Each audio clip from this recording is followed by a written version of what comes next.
Hello, Days of Our Lives fans. It is finally Friday. It is May 17th. Please subscribe and like.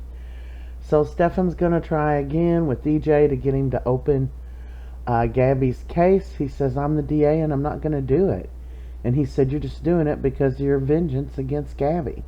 So, Stephan takes things into his own hands and goes to Mayor Price and not only gives her the evidence, but tells her that he's also going to be taking over the full-time CEO job and do the DA's position.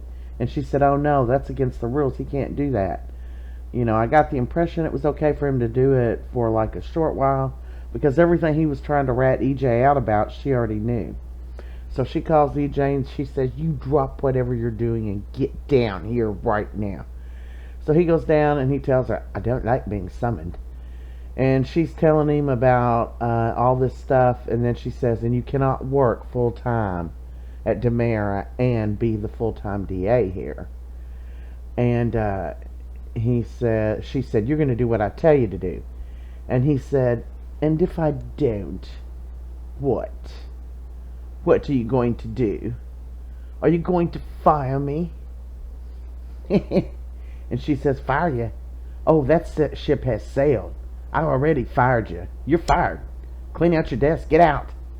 He is devastated and having a very bad day. And it will continue to be bad. Meanwhile, Eric stops over to drop off the baby to John and Marlena. While he goes to work, they're telling him how the baby looks like him. And John is asking if everything's okay, going okay financially. And he said, yeah, we just rebudgeted because he said, if you need us, we're right here. And Eric said, well, I appreciate that, but we're good. Patch catches Ava outside the pub, and he's telling her, hey, I know about that black book. We need to get a copy of it because I can get the ISA to run all those codes. And she's like, yeah. And she said, we need to take care of Clyde Weston because he's the only one that knows about that they three are the ones that broke him out of prison. And he said, I got a feeling there's more to it than you're saying, Ava. He said, it doesn't make sense how when he got busted he left your name out of it. So Stephan walks up while they're talking. Patch goes on and he's telling Ava how he just got EJ fired. He's pretty sure he did.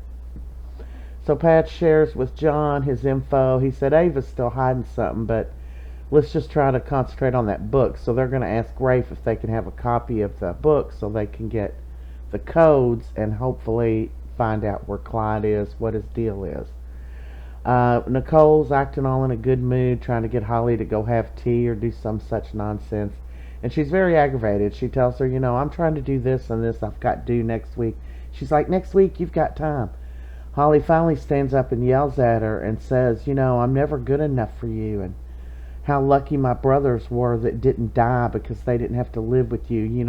You make me want to die. I want to die. And that's what she's screaming at Nicole, and Nicole is freaking out. She tells her what a horrible mother she is and how growing up she'd had to do everything perfect because she didn't want the next daddy to walk out the door. It was very hurtful to Nicole. She walked out crying.